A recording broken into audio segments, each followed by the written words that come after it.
Hey everybody, welcome back to the eHunter podcast. This podcast today was a blast to record. Today I sat down with the guys with Velvet Antler Technologies and did a podcast with them. If you're not familiar with Velvet Antler Technologies, definitely stay tuned because they talk a lot about their products and they've got some really cool products out there. I kind of geeked out a little bit on this podcast and had a really good time with it. So hopefully you guys enjoyed as much as I did, as much as we did. Before we get into the podcast, though, as always, we want to thank our sponsors, Vortex Optics. Check out their stuff. This is some cool stuff that they've got. I don't know if you guys have checked out their Vortex Wear stuff. It's kind of hard to find on their website. You have to go to, I believe on the top, you go to More, and then it's under their apparel section there. But just some really cool stuff that they have on their website. And it's like good quality stuff. I wear this shirt a lot. You guys have probably seen this on other videos that I've done. But really love their Vortex Wear line. A lot of other new products that they have coming out as well. So check that out. Their website is vortexoptics.com. Give them a shout out. Let them know that eHunter sent you their way. So, all right, guys. Well, without further ado, let's jump into the podcast that I did with the guys over at Velvet Antler Technologies. I'm gonna let Darrell do the bulk of the talking. I'll kick in when I can, but again, I got a bunch of background noise here with rain and sleet, so happy to be on here though. No worries. I appreciate you guys being on, and I'll try not to take up too much of your time. And let's get this started. You guys are gonna have to excuse my ignorance a little bit. The only thing I know about you guys is what I've seen on social media, and then I've got a really good buddy. So I live it's called Enterprise, Utah. It's just north of St. George, Utah. Got a good buddy here in town who's a taxidermist that uses your guys' stuff and just swears by it.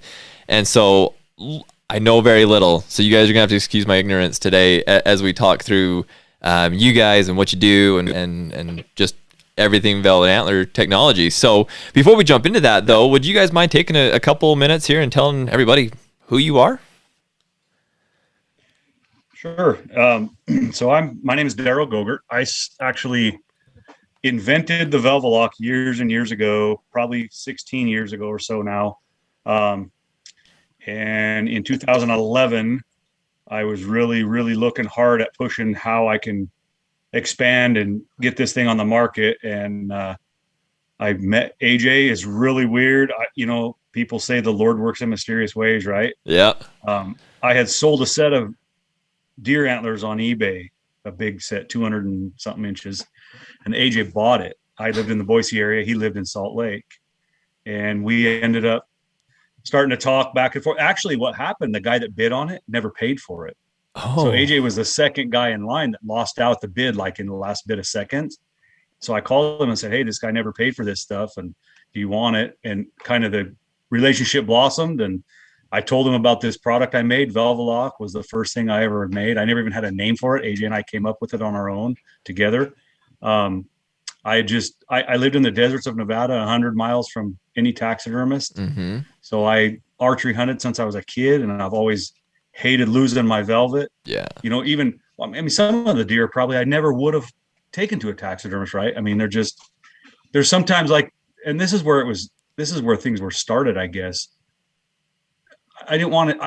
It's $300 to go have a set of velvet cured. Right. So if a guy kills a deer for his kid, or his kid kills a deer, like they throw it out in the garage and the velvet rots and falls off. And it's like, that's heartbreaking for a kid. Mm-hmm. Right. I mean, even me, when I was young, I killed deer and I'm like, gosh, I hate that, man. All my velvet fell off and it's so beautiful. Right.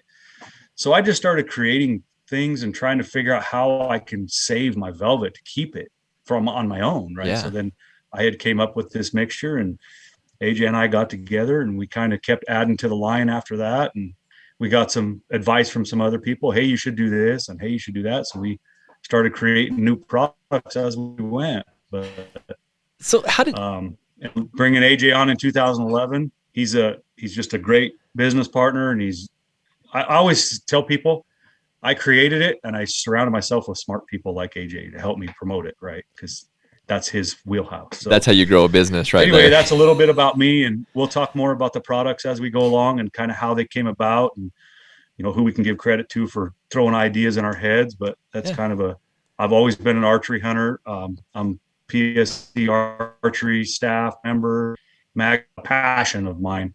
And I guided for over 15, 20, probably 20 years now. In Nevada, I've always guided. So that's just kind of where everything came into play for me. That's awesome, man. That's way awesome. AJ, how about you?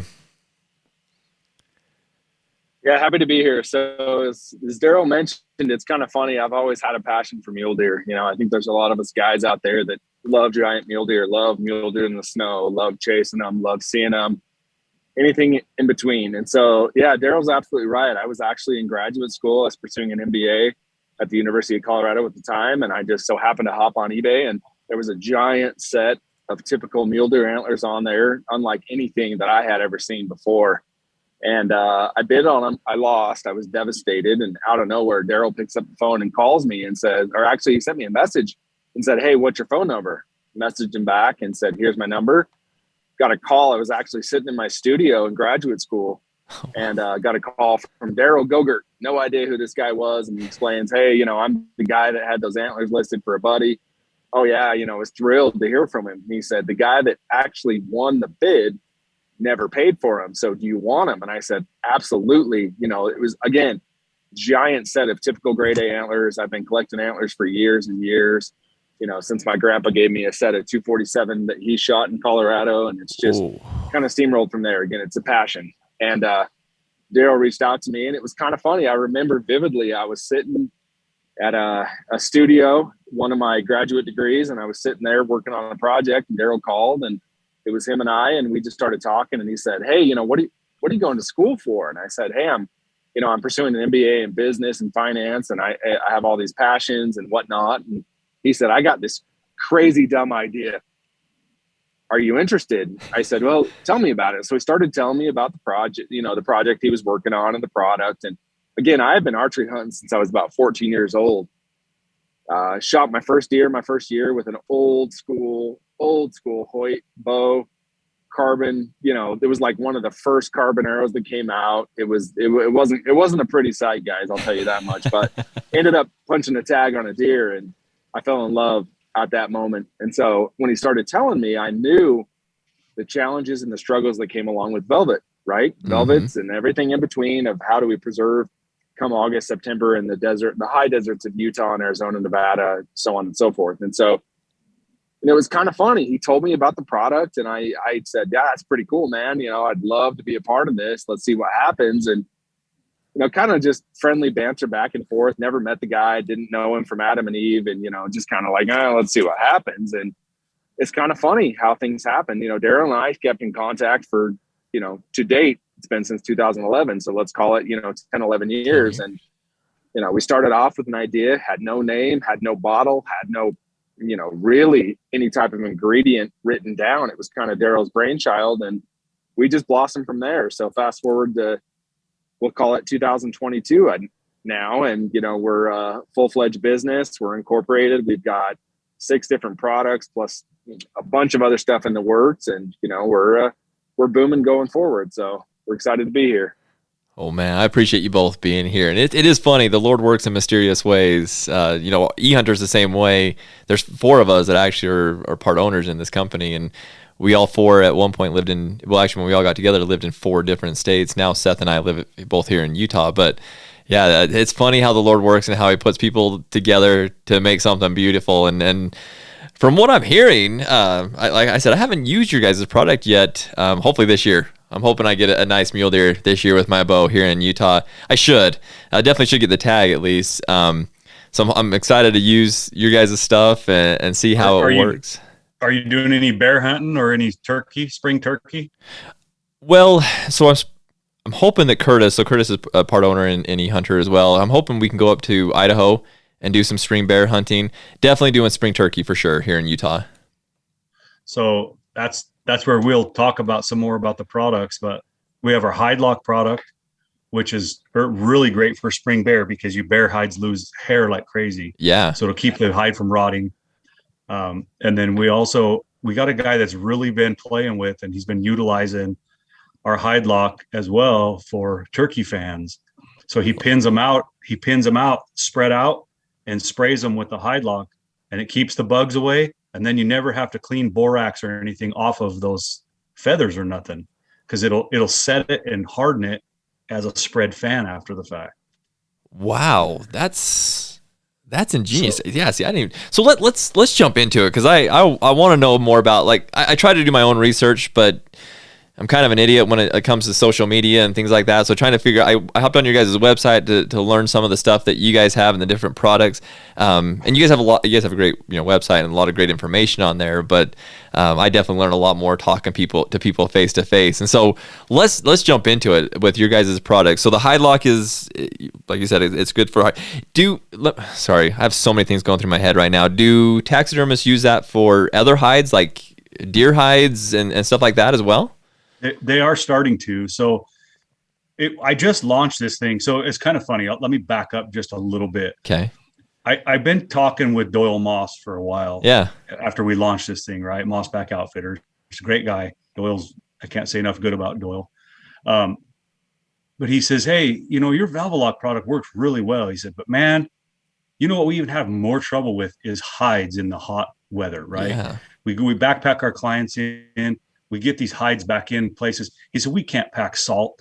Like Alaska, they pack salt on planes. They put it, right. They go back and get their salt. They go get it to keep the hide from slipping, right? Mm-hmm. He said, if you could create a product you could take that same 12-ounce bottle and spray it on a hide after you've caped it, and it would keep that hide from rotting. Yes. You got a gold mine, right? Yeah. So I said, okay, well, challenge accepted, right? So that was last fall. That was fall of 2020. So I'm kind of, when people say these things to me, I get this stupid, crazy thing in my head where I don't let it go. Mm-hmm. So like I spend evenings in my garage and I'm mixing and I'm playing and I finally got to a point where I thought I had it, right? So I took a piece of elk hide that I got from a taxidermist. It was just rawhide. And it was in the middle of the summer. And I sprayed that product on there and I put it in a plastic bag.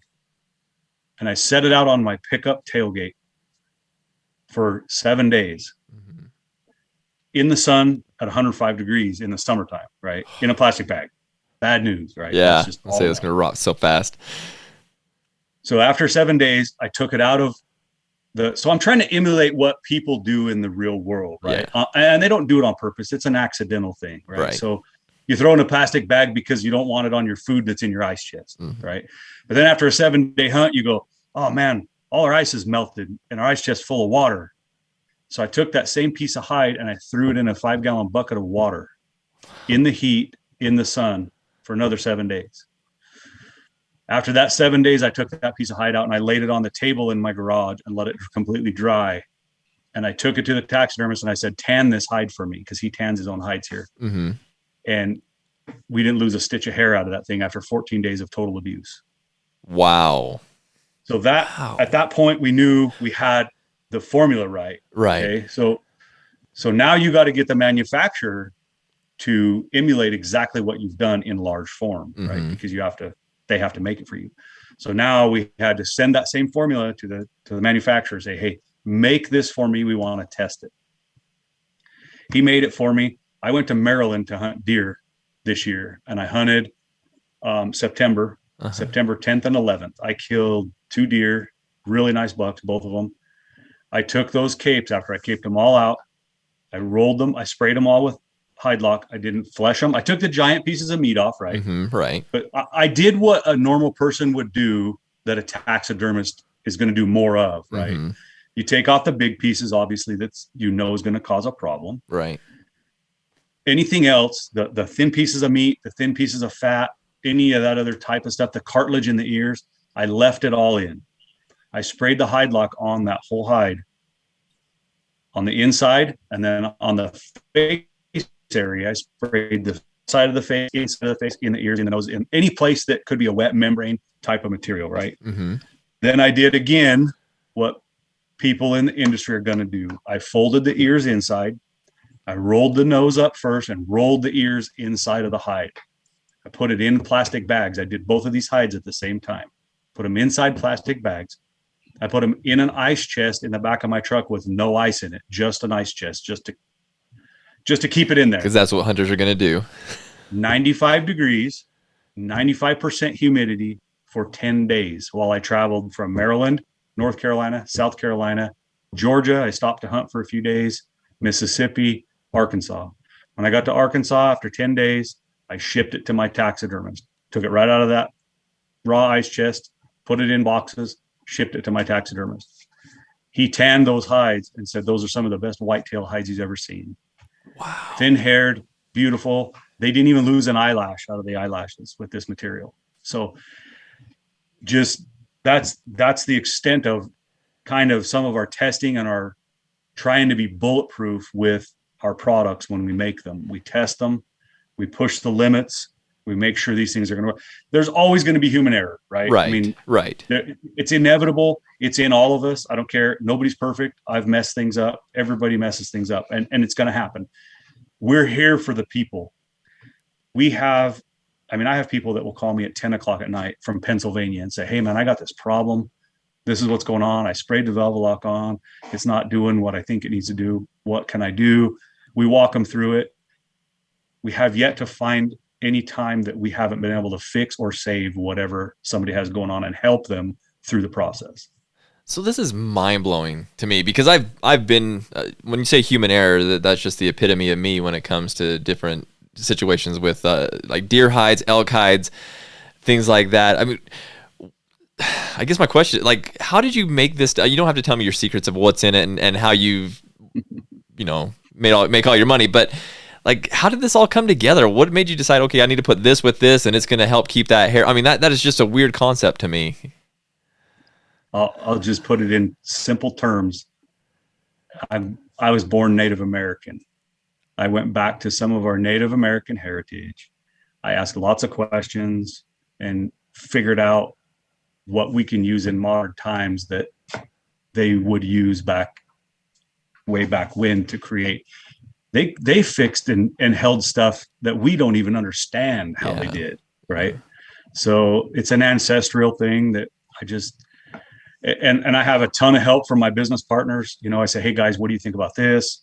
This is what I plan to do with it. We all talk it over, and everybody's a plethora of help in the matter. Hey, make sure you look at this, and hey, make sure you look at that. Like with the hide lock, when we were testing it, we put it through the pickle bath, we put it through salt, through pickle bath, through tanning oils, through everything to make sure that what we were making doesn't interact with a tanning solution, right? Because you don't want that either. Right.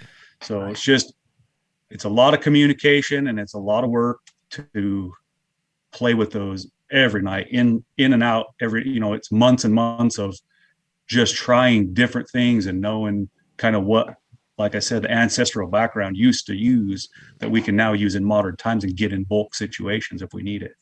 Makes sense because they did back in the day. I mean, they were able to do a lot of the things with those hides that it just mystifies us today of how they did it. We think that we're so technologically advanced and we can do all these amazing things, but man, go back to your roots and they were doing some amazing things. So let's go through your products if you don't mind, and talk through just each one of them. Kind of tell people, really what they're used for, what they were developed for, maybe some alternate uses if we can. So, Darrell, I'm going to let you, if you don't mind, just run through some of your products. And I know we talked about the hide lock already, and we've kind of touched on the Velvet lock, but what else do you guys have there? So we'll just start off at the top. Velvet lock is number one. Mm-hmm. That was our first that got us going. That's for any soft membraned velvet antler set that will set and cure velvet at the proper temperatures within 72 hours. We've done some. I did some for some guys here that we cured 184-inch mule deer in my garage in 36 hours, completely done, cured, hard, never to be messed with again. You don't have. Sorry, I don't mean to interrupt, okay. But so you do that. You don't have to put formaldehyde in it. You don't have to do anything else to it. That is cured. That is put it on the wall. That is 100% cured, start to finish. Wow. That's done. That's ready to be put on a mount or European mount, whichever way. I mean, We did a bunch this year. It's called the Unit 45 bull elk hunt here in Idaho. It's an early hunt, lots of big velvet. I did 3 different elk this year. Guys just at a loss and said, man, what am I going to do? It's 90 degrees. I can't. And I just tell them, bring it to the house. We'll spray it, and in 3 days they're calling me back going, man, this is amazing. It's done, complete, finished. So does this work on any velvet, whether it's mule deer, elk, caribou? It doesn't matter. It's going to work on all of them? Yes, it will. We'll work on any membrane that has velvet. Any soft membrane. Okay. Yes. And if I can butt in here, guys, I had 1 or 2 taxidermists here in the state of Utah that got in some giant bulls, and I'm talking 420, 430 inch bulls. And same problem. They contacted me directly and said, hey, we got an issue. I've got this velvet. I need to cure it. I have no way to put a 420, 430 inch bull in a freeze dryer or, whatever it may be. And, I took the liberty of offering to take that home, spraying it with Velvelock, again, 1 to 2 inches from the surface, saturating the membrane, having it roll down the main beams, get every inch of that thing. And I will tell you what, in this Utah heat and the sun, that thing was cured in less than 3 days. Wow. You guys are like a taxidermist dream. You know that? I'll bet every taxidermist in the country loves your product. No, they don't. No, they don't? That makes it so easy. As long as they follow the directions and they read, we have to go against everything we know as a hunting society. Velvet, up until Velvelock, has been bad for heat and sun. Yep. Once Velvelock is applied, heat and sun are your best friend. I can't repeat that enough. Once Velvelock is applied, heat and sun are your best friend. Velvelock is applied by spraying the trigger and activated by UV light and heat.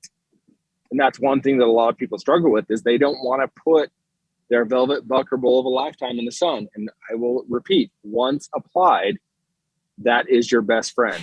It will set, it will harden, and it will be supple and soft, but hard as a bone on the membrane. So if a guy's doing this himself, so when you spray it, are you saturating this thing, soaking it so it's soaking wet, or just kind of a light spray over the whole antler? You are 100% saturating. I always tell people, you want to take your skull or your skull plate. You want those antlers pointed up to the sky. You want to start on the furthermost back tine. Again, 1 to 2 inches. You want to spray to the point where 99.9% of that spray is hitting the velvet. You want to work your way down from the back tine. Let's say a 4-point mule deer. You want to start on the back. By the time you get that back 2 tines covered, you'll see that Velvelock dripping out the bottom. And what's interesting about Velvelock is we designed it specifically. Back in the day when I was in Colorado and Darrell was in Idaho, it's legal in Colorado to pick up roadkill. So I would spend my nights and weekends driving around all the high mountain roads to pick up roadkill, and we'd test this product. So when you apply it, it should be, when you get those back 2 times done, you will see that Velvelock is dripping off the pedicle base. And what that does is when you apply it, it actually impregnates itself between the velvet tissue and the bone. And it carries itself around and carries itself down. And you'll see what I mean when you apply it. But you'll see that velvet tissue turn a slight tinge darker because it's wet, and it carries itself down. Once you've applied every nook and cranny, back, front, and you get all the way down to the bases, once that thing is fully covered, you set that out in the sun and the heat and let it cure. If you happen to be in Alaska, Canada, Utah in the winter, whatever it is, if you're a taxidermist and you pull out 20 heads and you apply them, get them in the sun. If it's below, a good 60, 70 degrees, keep them in a heated shop or whatever it is and let them cure. It'll take a little bit longer, but that product will do its job. Oh, but that's really hard for taxidermists to put velvet antlers in the sun, in the heat. That's as awkward as kissing their sister, I'm sure. So I'll bet it is a little bit difficult for them. Absolutely. We get it all the time. Taxidermists to reach out and say, I applied Velvelock, I put it back in my freezer or my shop or whatever it is. And we have to remind them, again, it's going against everything we know. Velvet and heat do not mix. But again, when velvet has Velvelock applied, heat and sun are your best friend. We've had a taxidermist here in the state of Utah by the name of Justin Brown. He's done 70 plus heads, saturated, put in the sun and the heat. He's yet to have one have hair slip or lose velvet.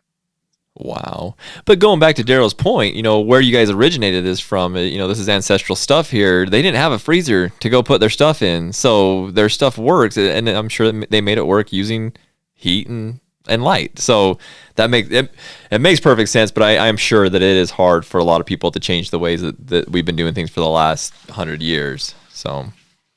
Yeah. And, when I started thinking about creating this thing, I created it for, you think about the guy that goes backpacking in 2 days, right? Mm-hmm. And they kill a deer back there on the first day. They got to try to hurry up and get this thing back to the truck and get it back to a taxidermist, right? Created this to avoid that completely, because you're back there with 3 guys, right? Usually everybody goes together. We all have a little spike camp back in somewhere, and we're all hunting, and you want to hunt with your buddies, but now you got to take all your stuff back to camp, back to the pickup, and try to get it to town because your velvet's going to rot and fall off. Not the case. And that's why we created it, to be able to use it in the backwoods. And a good example of that is we had a guy 2 years ago, they drew Idaho Unit 39 early deer tags. They had a guy bring them in, drop them in 13 miles back on horseback. And so 13 miles back in the Idaho wilderness ain't good. So he got 4 bottles of Velvet took with him, and he sent us pictures, and it's some of the most beautiful velvet you ever seen. By the time they came out of the mountains, they didn't have to worry about a backpack rubbing their velvet off, right? Because now the velvet lock's already cured it by the time they get out of there.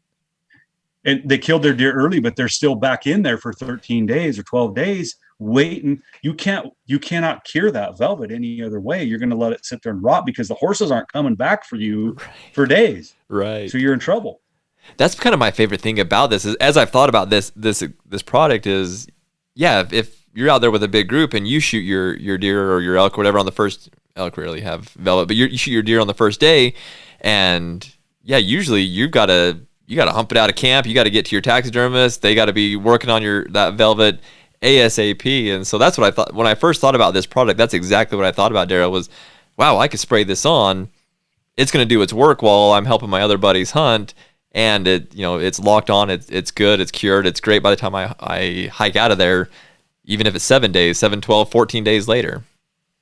Right. And then you got the hide lock on top of it, right? For the hide. Mm-hmm. So, you pack an extra 24 ounces with you, 12 of the velvet lock and 12 of the hide lock, and you got your deer and your hide both covered for 24 ounces of weight. That's huge. I hope people out there listening understand how huge that is. That saves a lot of worry and headache when you're going out there. A little bit of weight in carrying that in is definitely worth that headache that you're going to have when you finally shoot that thing and try to figure out how to get it back to the taxidermist in time. So very cool. I think that makes sense that that's your number one product, because I think that's one that has really stood out to all of us. Obviously your company's Velvet Antler Technologies, so it makes sense, but that's pretty cool. What else where do you want to go next? What's number 2? So then the hide lock, we kind of went over the hide lock and where it originated and what it's for. I don't think there's much we can add to that unless you have any questions on that. I do. So with the hide lock, just the application side of it, and this is a lot of these questions I'm asking because I did a little bit of my own study to figure out like how do we need to saturate the antlers and stuff. I knew that we needed to do that because of some of the stuff I looked at. But with the hide lock, where are these guys spraying it? Are they spraying on the outside, inside? Kind of help us understand the application side of it. So number one, if you know how to cape a hide, which probably I would say 40% of your guys know how to cape their own hide. But if they're backpacking in, somebody usually in the camp knows how to cape, right? Mm-hmm. Because you don't want to pack a head if you don't have to pack a head. Right. You cut the horns off and have a skull plate.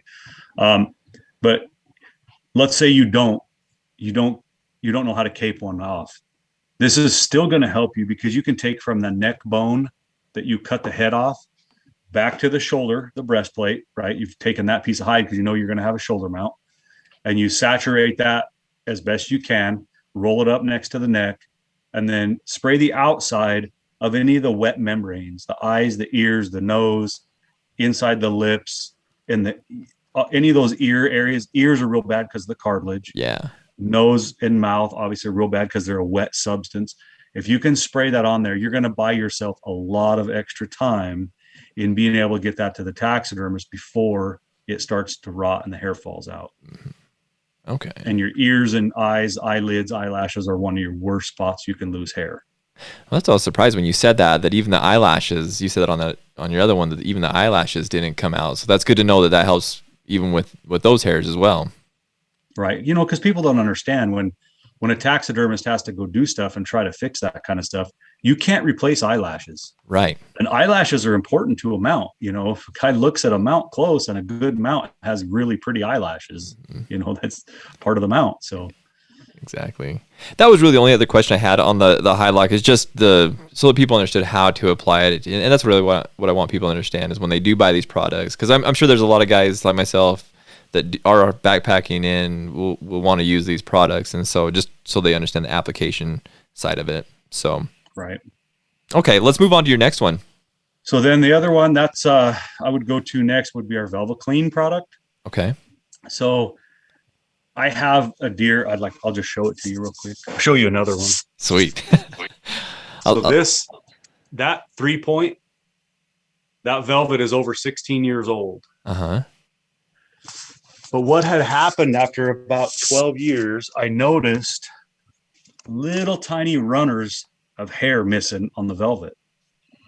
So I did some research and I found out that's actually a very small bug that you really can't see it to the naked eye, but they chew on hair follicles. So if you have a mount at home, you have any mounts at your house? I do, but I don't have any velvet ones in here. These are all just hard regular ones. mounts though. Just regular hair. Yeah, just regular. Uh-huh. I challenge you to take a brush and brush them. If hair falls out, there's a bug eating the hair follicle. You look at me like that. You creep me out, man. So we created the Velvet Clean because it has a bug protectant in it to keep bugs out of the hides, because you can't see them. They're no see-em bugs, and they'll chew the hair follicles. And one day you'll go to clean them and you'll go to brush them and the hair starts falling out. That's because there's bugs living inside of that hair and under that hair follicle. They're chewing on that follicle and eating it and making the hair fall out. We've had people so far as to where around the horns of a bighorn sheep, where that soft tissue is, and there's fatty tissue in there that never quite always cures, those bugs love it, and they'll eat a 1-inch line all the way around that horn. So you've lost everything in your bighorn sheep, right? Yeah. So, but any of those mounts, if you can go brush them or just wipe them with your hand and any hair falls out of them, that's because there's a bug in them and they're chewing on that hair follicle. You make me want to get up and go do it right now just to see if it does it. Because, I mean, you got to remember, right? They tan that hide. Right. They brush that hide. They wash that hide. They clean. All the loose hairs are gone out of that thing by the time you get it from the taxidermist. The only thing that's in between, there's a piece of leather in there. That's food for bugs. Right. That's like jerky for you, right? That's food for bugs. They live in that stuff. So, and the reason we started noticing it is because we have very, very thin, I have very thin haired deer because they were killed in that super early season. Mm-hmm. And you start to see those I have little trails in the hair of that big 3-point where the bugs have just eaten a little trail through there. It's only a 1/16 of an inch wide. So on a real big mount with heavy hair in the winter, you'll probably never notice it, right? Right. But you get a thin hair. So we thought, well, we gotta stop these bugs, because up until about 15 or 20 years ago, they used to put arsenic in tanning solutions. Well, arsenic kept bugs out of ain't a bug in the world is going to eat arsenic out of the leather, right? Mm-hmm. Well, they stopped doing that. So there's no more arsenic in there. There's nothing to keep bugs away from your mounts. So we created the Velvet Clean. You spray it on. It comes with a brush and a towel. You take the pin side of the brush and you brush it into the hair, and those little pins will carry the Velvet Clean down into to touch the hide. And once it touches the hide, it stays there for up to 6 months. It keeps the bugs out of your mounts for up to 6 months. Up to 6 months. So then after 6 months, you do it again. You want to reapply that around every 6 months. Yes. Okay. And you know how those dirts and oils get on those mounts, and they're hard to get. I don't know if you ever had any that had a little bit of oil come through the hair and the dust sits on it and it's just like a gummy surface. It's real hard. So we created this to, once you spray it on, you let it sit 5 minutes, you can wipe that away. It'll just come right off the hair and rejuvenate the hair. Interesting. And that Velvet Clean comes with a towel and a brush. It says Velvet Antler Technologies on the brush, and a little white towel. You can wipe it and see how dirty your mounts really are. That's great.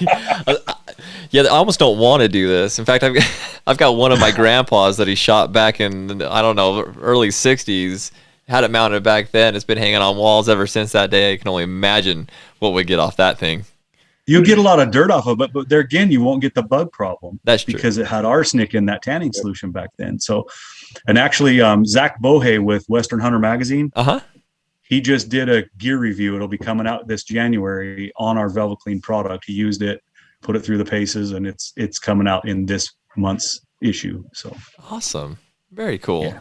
So you'll be able to read about it there a little bit too. Hey, one thing I was going to ask you, Darrell. Oh, sorry. Go ahead, AJ. No, you're good. I was just going to say, if I can add to that. Yeah. I also, as I mentioned before, my grandfather took a buck in the late 1960s. And again, the arsenic is in the tanning solution. So I clean it, and it's amazing the amount of dirt and cobwebs and whatever that come out of that thing. But if you're a big bird hunter, that's the big thing here too, as well, because as we know, birds, ducks, geese, pheasants, they have a natural oil in their skin and their feathers that repel water, right? Right. And I will tell you, it's crazy, because even if you take to the best taxidermists in the world, you take a duck or a goose or a pheasant, over time, those feathers in that skin release a certain amount of sticky, gross oil. It builds up on the feathers. Velvet Clean is amazing for this. You spray it on there. The product is designed to molecularly break down oil and dirt, right? So what it does is it actually encapsulates oil and dirt and allows you to wipe it right off. And for those of you bird hunters out there that know what I'm talking about, you fill your mount over time, the freshest, best mount in the world, over time, you'll feel it's a little oily, it's a little sticky. And that's because of those built up fatty acids that are in there. You spray this on there, that stuff takes it clean off. So that double brush that Darrell's talking about, there's a pin brush on one side and a nylon brush on another, as well as a towel. You spray that on there and let it sit. You can actually wipe those oils and that dirt off, and it brings life back to your birds, unlike anything you'd believe. That's really good to know, because I'm looking at a duck I've got on the wall right now, and it is so dusty, and it's been so hard. It's hard to clean a duck mount anyways, just because like this one's got the feathers are all flared out. Like most of it, people like them where they're flying, and so it's really hard to clean. But it sounds like this Velvet Clean would be perfect for that duck. And man, he needs a little help over there for sure. And the only thing I caution, and I've got. Oh, go ahead, Darrell. That's the only thing I caution people about with birds. Some taxidermists will use a paint that's not real durable paint. So I caution people of spraying the bills directly and spraying the feet directly. Okay. Because we do have alcohol in our product that it could dissolve some of those paints. So spray it on the towel if you're close to the face, the head, the feet. I've sprayed numerous and I've never had a problem. I've had other people call me and go, hey, I had a really bad problem because I sprayed this thing. I don't know how much they sprayed. I personally have never had a trouble cleaning. I have, 1, 2, 3, 4, 5, 6, 7, 8 bird mounts in here that I've cleaned numerous times, and I've never had a problem with the paint coming off. But I caution people to be careful around the bills and the feet. Okay. Same thing, Darrell. You clean them about every 6 months or roughly in that area? I'm supposed to. I'm pretty Busted. Busy. I got him. Busted. I try to make sure I keep them pretty clean, yes. Oh, that's the problem, is a lot of us kind of... What's that, AJ? I was going to say I do. My wife hates it because my whole basement smells like Velvet Clean, which I love, but she doesn't love it because I go down there, I don't open a window, I fumigate the whole basement. But I'll tell you, it smells wonderful. My mounts look amazing. So AJ's getting high in his basement on Velvet Clean. All right, that's absolutely. That's the thing is, we put these beautiful mounts up on the wall. I got to show you guys my room that I'm sitting in here, but yeah, and then we don't touch them for years and years and years. I'm looking at these mounts right now. I got an antelope right there that if you look at the back of it, you guys would probably be very disappointed in me right now. They definitely need some help. So I'm sure most of the listeners that are listening to this podcast are probably doing the same thing that we're doing right now, is looking at all of our mounts thinking, boy, they could all use a little bit of help. Is this actually live right now, or are you going to record it and play it back? No, this will be recorded, but I am recording the video, so everybody's going to Cool. see your. I hope that's okay, Darrell. Everybody's going to see your background there. I mean, it's pretty sweet. So I'd love to share it with it. Hey, all right. I need a drink. Usually I have a drink for these things, and I don't have one today. I need to go get one. I make my own wine too in my spare time. Nice, very nice. Jeez, he's a jack of all trades, AJ. That's an elderberry blackberry wine. We pick our own berries, well cut, and then save all our elderberries and make our own wine. You probably never get sick then if you're drinking that much elderberry juice. I don't get sick very often, and when COVID hit me, it didn't hit me real super hard, so I was lucky. When I was sick, I was sick a couple of weeks ago. Wow, we're digressing, but when I was sick a couple of weeks ago, elderberry, I swear by that stuff. It is so helpful and beneficial. Especially when it's in a wine, 17% alcohol. Yeah, that'll burn the COVID right out of those lungs.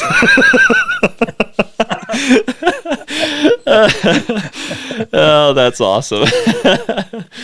Well, cool. Well, man, you're making me want. Hey, let me ask you guys a quick question, and you may not know the answer to this, but because I know that you guys are velvet and hide and things like that. But what about the antlers themselves? Do you guys have recommendations for hardhorn antlers for cleaning those? The Velvet Clean will clean them right up. Just keep it on the towel, wipe them. It shines them. It rejuvenates them. It makes them pretty again. Cleans all the gunk off of them. So yeah, absolutely. Awesome. Yeah, you guys will see very soon. We've got a video coming out that will be put on our website and on social media by a good friend named Matt Seeley that videoed a whole bunch of stuff. And one of those is a hard antlered mule deer. And it was literally sitting for years and years, had cobwebs and dirt and a bunch of gunk on it. And I sprayed that down and just simply wiped it with our terry cloth towel that's provided and a brush, just the nylon side. And it brought those antlers back to life. They were covered, it's very muted with dirt and oil and whatnot. And I sprayed that, let it sit for a couple minutes and brushed it off and wiped it. And it brought those antlers right back to life. So again, our product is not just made for velvet. Our taxidermy mount cleaner and protector is meant for everything from hides to feathers to hard antler to velvet antler, anything in between. Okay, you said that was your taxidermy mount cleaner? Yeah, that's the Velvet Clean. Oh, that is the Velvet Clean. Yes, okay, sir, same Velvet product. Okay. Yep. Gotcha. Very cool. All right, anything else we want to touch on with the Velvet Clean? I don't think so. I think we kind of covered it. That covers it. That is an amazing product. I'm going to have to get some of that. I think that would be a really cool video for us to do as well, is get some of that and do a video on it. I'm sure our listeners would love to be able to actually see that in action, and I definitely have the animals that really need it. So we might have to do that and make a video of it ourselves. Just shoot me over your address. I'll get you a couple bottles sent over. You're a good man. I will. My animals in here will thank you. I Cool. promise you will not be disappointed. You wait till you see these guys bring back to life. Well, you guys The know. amount of detail and the color is unreal. Well, you know what you're doing here. You're gonna get me that, and then now I'm gonna be hooked on it. And I'm maybe not every 6 months, but I'm gonna be hooked on it, keeping all these mounts looking good. You know what's funny to do is just to do half of it. Go right down and do half, and then really look at the difference, because you'll be shocked at the difference in the oils that it pulls out. That's yucky, gross oils, and the new oils that's put back in by we obviously have some naturally occurring oils in it to help shine it up and make it look pretty, and you'll notice a big difference. Wow, it's amazing. So that'd be cool. It's fun to do. You hooked me up with a little bit of that, and we'll do an article as well, and I'll do that. I'll do half of it and take some really cool pictures of it and put it up on our website so that people can see really like kind of before and after and what it looks like. Yeah, you can do that and show the towel. I mean, that's always important. You look at the towel, like how much dirt you're really getting out of there. And I mean, especially you think about people that have asthma and asthmatic type people.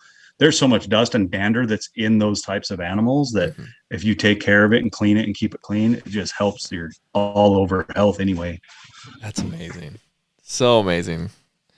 It's funny. I was really excited about talking about the Velvet Lock, but I think I'm more excited about the Velvet Clean than I am the Velvet Lock right now. So I'm getting excited about both of them. Yeah. Cool. What's next? So our other one is our Velvet Scrub. So this one was actually created for us. I had a need for it. I talked to the manufacturer that makes things for us, and I said, we need a safe for you, safe for handling enzymatic blood remover that people can spray on their skin. They can spray on their backpacks because the backpack's going on their skin after the fact. Their clothing, something that's not going to be harmful to the body, that will remove blood from hair, from backpacks, from clothing, from everything. So we worked back and forth, and they finally sent us some samples and some things and what they thought would work, and had it created for us. And we've had some guys, Windy Ridge Tanning in Canada. They did a mountain goat that had rolled down the hill. It was covered with blood and mud. And he said, man, he said, I don't know what you guys put in that, but that is the best blood remover I've ever used for a tannery. Wow. It will absolutely, I mean, we've done things where we've had blood sitting on a white table for over a year and spray it on there, let it sit for 15 minutes, and it'll wipe right away. It breaks down the proteins in the blood and it totally eliminates it. So okay, I got a few questions about that. So this is safe for fabric. So like my backpack, because that's a lot of us will use our backpacks, and for we'll just throw it in there and blood gets everywhere in there. It's safe for that. Yep. And then so when you spray it on, you just spray it on, let it sit and wipe it off. Spray it on, leave it, throw it in the washing machine. Yeah, wash machine, or like a lot of guys don't like their backpacks in the wash machine. Yeah, they have internal frames. You can't really, but you can hose it off with a hose. Oh. And you'll just watch the blood just run out of that thing after. Even when it's dried and set in, it'll just completely wipe the blood completely out of fabric. So with a mount, like you're talking about the mountain goat, with a mount or a hide that has blood on it, is this a better option than the Velvet Clean, or what would you? So this is going to be before you send it to the tannery. So A lot of the taxidermists are using it. Like a good example is a stone sheep, right? So a stone sheep, they can't bleach because you lose the gray hairs. Right. So a lot of them are using it on the stone sheep before they send it to the tannery. They're getting the blood out of it before it goes to the tannery, because once it goes through tanning solutions, the blood stays forever. Right. It will not come out. But if you can get it before it goes to the tannery, they're spraying it on these stone sheep and they're just coming out brilliant white, and the grays are sharp, and it's cleaning all the blood out before it goes to the tannery. Same with antelope. Mountain goats, I mean, any of those animals that get lots of blood in them that are really, really prevalent blood, it dissolves it and gets rid of it before it goes to the tannery. Interesting. And I think maybe you said this, but how long, so when you spray it on, how long does it take to work? Depending on the blood saturation that's there, but anywhere from 5 to 15 minutes, you want to let it sit there and eat and break down those blood proteins. Okay. Interesting. That's a really interesting product, and it definitely makes a lot of sense, because we get blood everywhere. And actually, what I'm thinking about right now are my game bags. So I bought some really nice game bags, and my game bags get so saturated in blood. And you can wash them, you can use hydrogen peroxide and things like that, but that blood just kind of ends up being in there, and your bags look horrible. I think this would be a great product for that. Yeah, and AJ can attest. He's got a young daughter that had a bloody nose in the middle of the night on white sheets and pillow. I'll let you tell the story, AJ. Go ahead. Yeah, so I actually have 3.5-year-old twins, and I love them to death, but man, they are sure messy. And I will tell you a couple things. One, the bloody nose in the middle of the night, pure white sheets, blood everywhere. I took those sheets off. Actually, I'm sorry, I can't take credit. My wife took those sheets off, sprayed them with our product, let them sit for about 10 minutes, kind of rub them lightly with your finger. And it's crazy because the gelatinous material of the enzymatic proteins, they actually liquefied those. So you can imagine blood spots on a white sheet. She sprayed that on there, kind of used her fingertips to lightly massage it in. 10, 15 minutes later, that was just kind of like an orange color on top. Washed it in the washing machine, just basic warm water, whatnot, completely gone. And I say that again, completely gone on a pure white bedding sheet. The second example I have is those two twins took a bright orange carrot juice smoothie downstairs on a brand new white carpet, dumped it everywhere. I literally went to the grocery store, bought every single carpet cleaner I could find, run it through a carpet cleaning machine, did it by hand, massaged it in, washed it out, whatever you want to call it. there was always a bright orange stain on there. I figured, what the heck? Let's try our product. So I sprayed it on there, let it sit for 10 minutes, massaged it with my fingers, excuse me, and went back there with a carpet cleaner, ran it over, blotted it up, completely clean. Holy and I will say, this product is amazing. I also, last week with my brother, we killed a cow elk on a late season hunt. My pack, my pants, my jacket, everything was covered in blood. Just lightly spray this on there, massage it in, let it sit 10 minutes. And I just simply put it in the bathtub with a little warm water, agitate it every couple minutes, wash it out, completely gone. There's not a single stain on any of my game bags or my Uh-oh. I think we lost AJ. Oh, there we are. Are you back? I'm here. Can you hear me? Oh, Sorry. there he is. Sorry. What'd you guys hear? You said you on your game bags, and then all of a sudden it just like cut. I'm sorry, guys. So I went on a late season cow hunt with my brother last week, and we got a cow down, and I took those game bags and that pack and my camo, everything home, and I lightly just kind of massaged our product into it, let it sit for about 10 minutes, and just washed it out. Set it in the tub and agitated it every couple minutes with my fingers and washed it completely out. There's not a stain left on any of my camo. Wow. You know, I'm a nurse by trade. That's what I do. That's my day job as a nurse, and you guys can laugh at that if you need to. But I'm just thinking, there's a untapped market we need to get into with this stuff. You know, we could hit I shouldn't even say this on the air. We should really branch out here and really, you know, make some money with this product. That's amazing. I'll show you a picture. But I will say, Darrell, here, hold on 1 second. Go ahead, AJ. Real quick. I was going to say, I've got one or two good buddies that are taxidermists. Their kids play softball and baseball religiously. And I will tell you, they've tried every detergent, shout, stain remover, whatever you want to call it, under the sun. And our product is the only thing under the sun that can get stains out naturally. So your grass, your dirt, your feces, your urine, your blood, whatever it is, any naturally occurring stain, they spray it on there, let it sit, agitate it, wash it out. It's the only thing that can get all of those crazy grass and mud stains out of pants and shirts. Wow. That's wild. So I just have to show you this picture. This was from Maryland when I killed those deer. See the blood? Yeah. Watch this. Holy crap. That's one washing. I took a video of that. That video is on our YouTube. Wow, that is wild. That's what's crazy is, I mean, there's products out there that take blood out, but they always damage the fabrics. You know, it'll bleach it, discolor it in some way, shape, or form.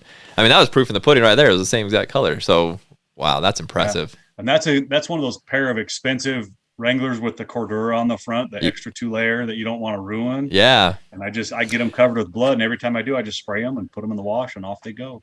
Well, that's a good point, because I did a podcast just earlier with the Initial Ascent guys, and talking about some of these backpacks. You know, we spend a lot of money on backpacks. We've spent a lot of money on pants and gear and things like that, and we are kind of always worried about getting blood on them. I mean, I am anyways, because you know, you got really nice camo out there. You don't want to ruin that camo with blood, and you absolutely could. And so that's very good to know that there's a product out there that we don't have to worry about ruining the fabric and still be able to get that blood out. Yep, for sure. Awesome. Absolutely. And I will say too, between Mystery Ranch, Initial Ascent, Shriek Camo, Sitka, all those guys, we use their camo and we get it bloody. And we clean it with our product, and it's never degraded. It's never discolored. It's never failed. The product does not break down the fabric. It does not break down the color. It breaks down the enzymatic products of naturally occurring stains and washes them away with water. Man, unreal. I'm kind of geeking out about this stuff. This stuff's pretty wild. All of your guys' products, you guys are like chemical engineers over there. This is amazing. Yeah. So then we moved on to the head hauler. So in December of 2019, I broke my back. I broke my L5 vertebrae, and I was almost paralyzed on both of my legs. I couldn't hardly walk. Oof. So I went to a neurosurgeon, and they fixed me all up and got everything fused, and I'm all better now. I'm in great shape. But while I was there, I was out for 5 months, right? And I had a lot of time. I'm sitting on my phone, and I'm looking at people. Like the one that really stood out to me is elk hunters. They put an elk on a backpack, and they tie a stick to their backpack to keep the horns from shaking, right? Yep. And I see pictures of people with a deer head and a piece of rope wrapped around the nose, and I'm just, it makes me sick because that taxidermists have to fix that, right? Yep. Because it ruins the face, it stretches the hide, it messes it up. So I told AJ, I said, I got this crazy idea. He goes, what do you got? I says, I need to create something to be able to pack a head on the outside of a backpack after you've put your meat in the pack. Because I've guided for years. And there's nothing worse I hate than putting a piece of hide inside of a backpack to try to hold a head. You know how many heads I've carried back to the truck with rope, and by the time you get back there, they're half falling off and they're dragging the brush and you can't keep them on and you're fighting them the whole way, right? Mm-hmm. So I got my wife's sewing machine out. I went to the Goodwill. I bought some old backpacks. I've cut straps off of them and stuff. And actually, this is my first prototype I made of the head hauler. That's amazing. It's actually not too far off of what it looks like now. So then I went and got a piece of canvas. Oh, and nice. I did another one. Yes. So I started making these things, and we started putting these elk on them and setting them to see what we could do, right? Uh-huh. So then it just kind of progressed, and we figured out that it's not quite big enough. Oh, and this is a funny picture. So I took a piece of canvas and I put it in my printer. A piece of square canvas. Yeah. I put it in my printer, and then I printed the logo and I cut it out and sewed everything on. So we could see what it looks like. Yeah. So then that's kind of how that thing evolved, and it's just gone from there. And we've created the bigger one because the elk seemed like when you have a hide on the head, it was almost a little small, but it fit good for deer. So now we've created a second one with the hide so it can stay in there. It's a little bigger, it's a little bulkier, but it does work very well. I actually took one down to Everly Stock the other day. Brady Landon down there killed a 398 bull this last year. And he says, I'd be curious to see how that holds a 398 bull on a backpack. I said, okay, well, let's try it. So I took it down there and we put that 398 bull on there. I got to show you this picture because you're going to die. I hope that everybody watches this video or this podcast on YouTube so you guys can see these videos or these pictures, because this is awesome. Those poor suckers that are just listening to this on a Apple podcast. They're gonna be like, oh man, I wish I was seeing this. Oh, that's funny. So he put this 398 bull on this backpack, and it held that 398 bull in the air with nothing but holding the head strapped to that backpack. Wow. Without moving. That's a lot of weight whatsoever. It's a lot of weight, but it worked. So I got to find the picture now. Dang it. That makes me mad. Yeah, and actually I've seen some video or some pictures of the head hauler and how it's been utilized, and yeah, like your first prototype's not that much different than what it looks like now. No, we moved some straps around and played with some of the straps a little bit, but other than that, it's just the same. But did you add more straps? If I remember, I looked at the picture that I saw a little bit ago. You have a lot of straps on it, right? Or did you guys add more to it? I only had one at the top and one at the bottom originally, but it seemed that a hide would try to fall out of there. Yeah. So we created two at the top and two at the bottom to be able to hold the head better. And anyway, a little bit of research, but there's that 398 bull. Wow. Straight in the air. He wiggled as much as he could to see if he could make it fall off, and it wouldn't move on that backpack. That's amazing. So yeah, that was, and it's nice because, I mean, I can't take all the credit. I did all the sewing with the sewing machine myself, but I'd pitch it to AJ and say, hey, what do you think about this? And he'd say, hey, maybe you should do that. And, we work on everything together, and it's kind of nice. And we actually padded that because I talked to a lot of taxidermists. So that's a 3-layer system. Okay. So it has a piece of felt on the inside that protects the hair.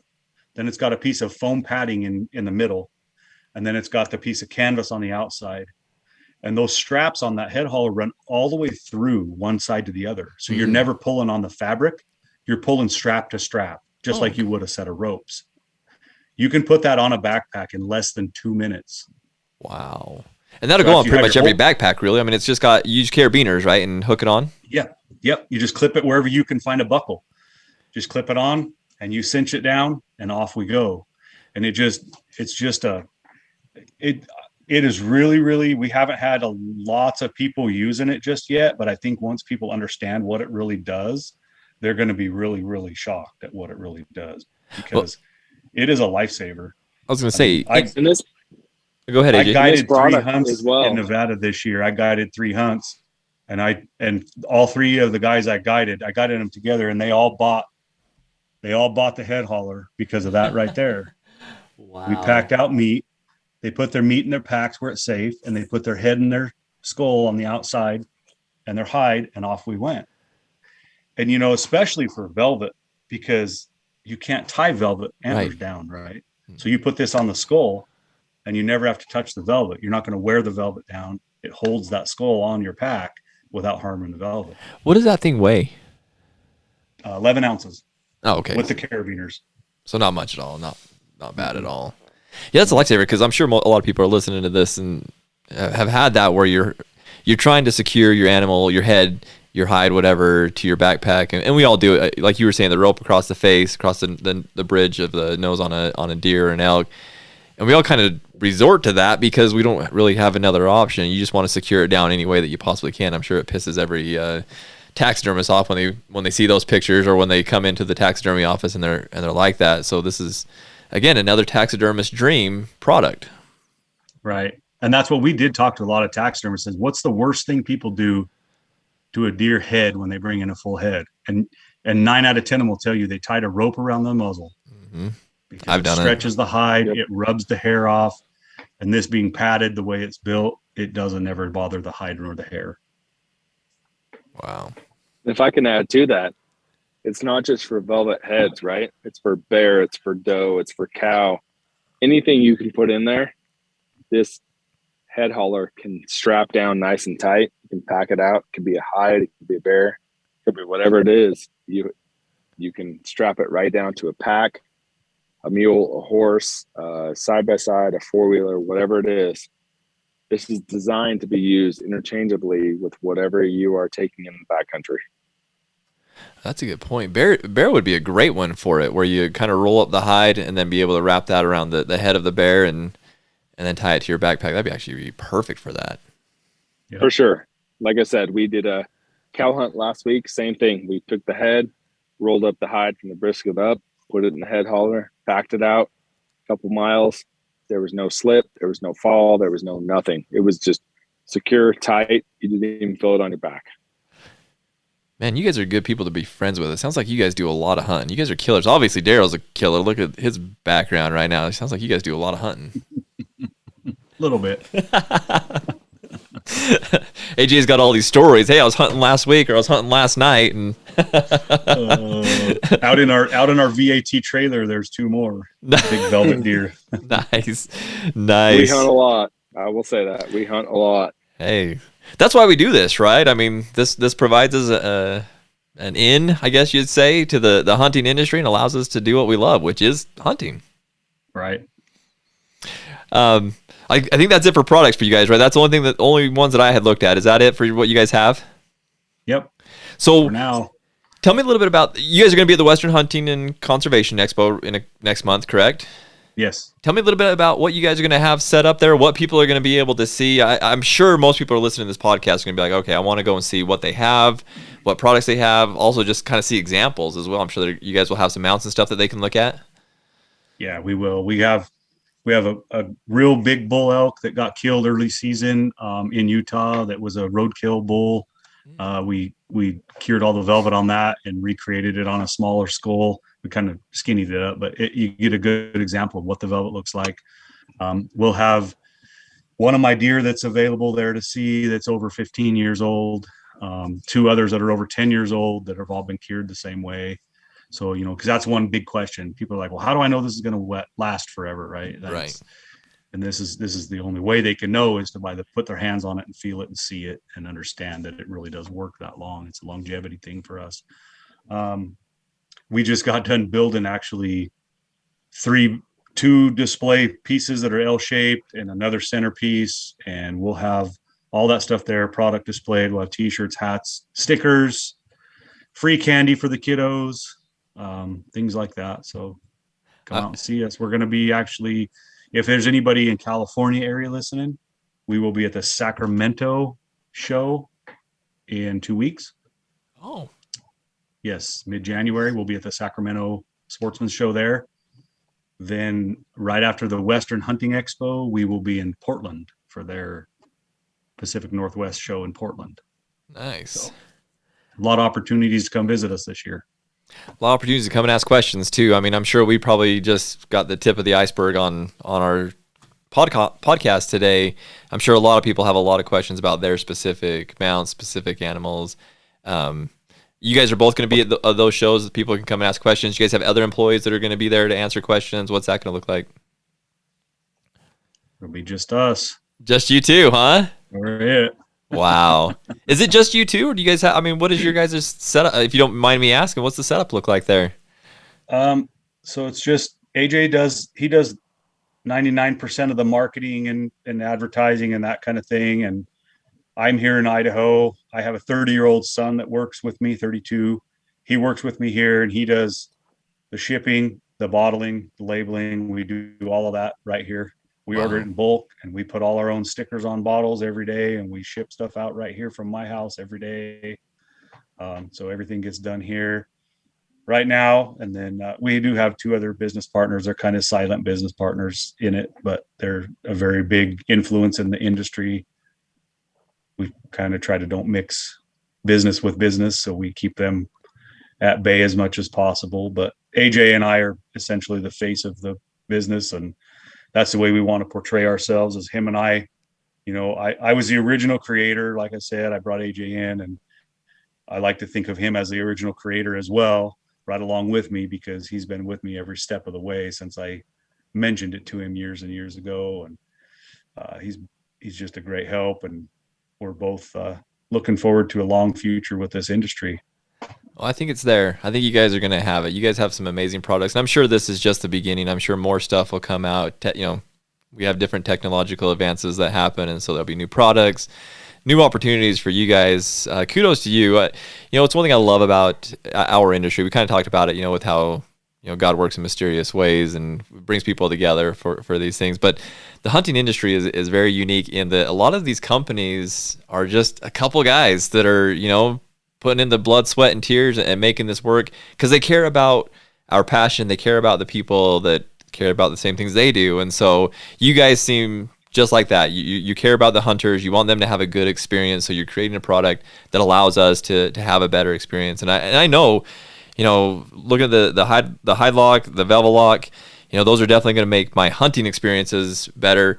But it's also, you guys have the products to let me enjoy what I have and really take pride in what I have hanging on my walls. I'm nowhere near Darrell's style. I don't have quite that, but hey, give me a few years and hopefully I can get there. Yeah, you'll get there. And I always say that to people. I say, when people come and see us at the show, right? They always ask the Velvet Clean. They go, "What do I need that for?" I mean, really, my mount's just sitting there. It looks cool. Nobody can see the dust on it, right? Right. But you spend thousands of dollars to hunt that animal. When you finally get the animal the lifetime, you pay thousands of dollars to have it mounted, right, and put on your wall. Why would you not spend $30 a year to take care of that same mount? Exactly. Right. That's the question I ask people. So, I mean, it's kind of a no-brainer to me. Spend $30 for each of your mounts each year to take care of your It's an investment to me, but that's the thing is your guys' products, it's not that expensive. Yeah. $30 a bottle, that's really not that bad for something. I mean, I'm sorry, I'm repeating exactly what you said basically, but for something that we spend thousands and thousands of dollars on, yeah, it's worth it to spend an extra $30 a year and be able to keep these things looking really nice. Sure. It is sad, my family's got a cabin. It's really not my family, it's a through marriage family, but they have a cabin and they have, tons of mounts, a lot of taxidermy, whether it be mountain lion pelts or mountain goats or whatever. Just tons, clear full of stuff. And they've just been sitting up there for years. No one even touches them. It's probably been 10 years since any of them have even been touched, cleaned at all. And so, thinking about products like what you have, it's worthwhile to grab your guys' products and go make those things look a whole lot better than they do now, because they look kind of sad. 100%. So, hey, well, guys, I appreciate you taking some time and chatting with me. Like I said, I didn't know a lot about your guys' products. I haven't had the chance to use them. I'll be very transparent. I haven't had the chance to use them. So I've been really excited to do this podcast. One, to get to know you guys. One thing I love about podcasts and the hunting community is getting to know good people like you guys. I'm looking forward to the expo when I can actually shake your guys' hands and actually meet you in person. But for those out there that this is new to them and they don't know about these products, where are the best places to find you guys, to get in contact with you if they have questions, things like that? You want to answer that, AJ? You're probably more versed in that than I am.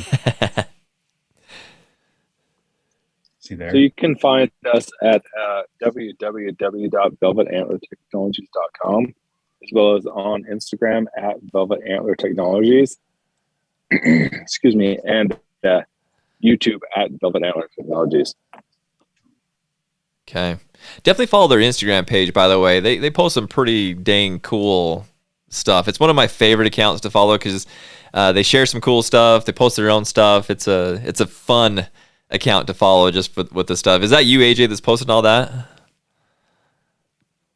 Yeah, that's mostly me. Darrell helps out occasionally, but he's busy trying to make some sales and set up some new dealers. So if you're going to be at the Western Hunting Conservation Expo, come see us at 2035. We're going to be right next to King's. We're going to be giving away some good stuff. We're going to have an awesome display. Darrell and I have spent the last 3 days and his son Michael working on. And then we're going to be at a couple of those shows. So follow along and we'll see you there. Sounds good. Well, thank you guys again. I appreciate you taking the time. I hope that this isn't the only podcast that we get to do together. Hopefully, as your guys' products continue to develop and new things come out, I'd love to have you guys back on frequently. And I'm sure there's going to be a lot of questions that come from this podcast that will need to be answered. So let's stay in touch. Let's make sure that we're helping our fellow hunters out. And man, just kudos to you guys. Appreciate what you're doing.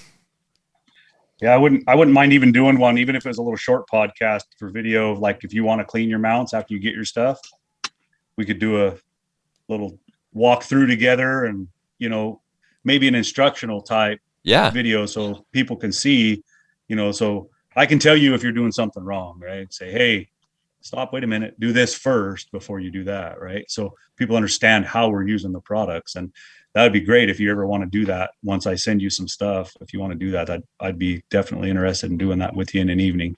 I think our listeners, well, I would appreciate that for one, but I think our listeners and our YouTube viewers would appreciate that as well. I think that's kind of been my thing coming into this is, I can hop on your guys' website and I can read stuff and I can see the products, but it's applying them, that actual application of them, how they're used, how long to let things sit. I think that's where people, they don't want to mess things up. Again, we talked about how much it costs to do these mounts and whatnot. You don't want to mess it up once you get it. So making sure that everybody's confident in utilizing your guys' products. So yeah, Darrell, I think that would be a fantastic idea. Let's do that. Once I get those, I'll pull one of these down off the wall and let's do a video together and walk me through cleaning them up and how to use the product.